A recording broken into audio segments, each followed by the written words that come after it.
ধরুন আপনার এখন আল্লাহর কাছে খুব দোয়া করতে মন চাইছে, দোয়ার জন্য তিনটা জায়গা হলো সবচেয়ে মোক্ষম।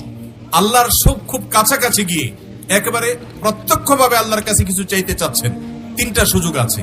নাম্বার এক, সিজদা। আকরাবু মা ইয়াকুনুল আবদু মির রাব্বিহি ওয়া হুয়া সাজিদ।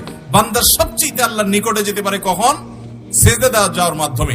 শেখ আয়েজ আল কারনী, সৌদি আরবের স্কলার এবং বড় আলেমিনী, তিনি বলেছেন যে আরশের পথ হলো নিচে। আরশের পথ কোথায়?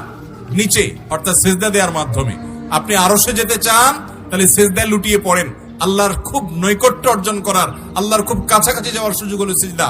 আপনি মন খুলে আল্লাহকে একটু কিছু বলতে চান, দোয়া করতে চান, সিজদায় লুটিয়ে পড়েন।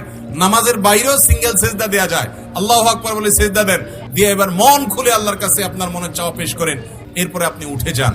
এটা করা যেতে পারে। আল্লাহ, আপনি আমার গুনাহ মাফ করেন, ছোট গুনাহ, বড় গুনাহ, প্রকাশ্য গুনাহ, গোপন গুনাহ, ইচ্ছায় করেছে যে গুনাহ, অনিচ্ছায় করেছে যে গুনাহ, আল্লাহ সব গুনাহ আপনি মাফ করে দেন।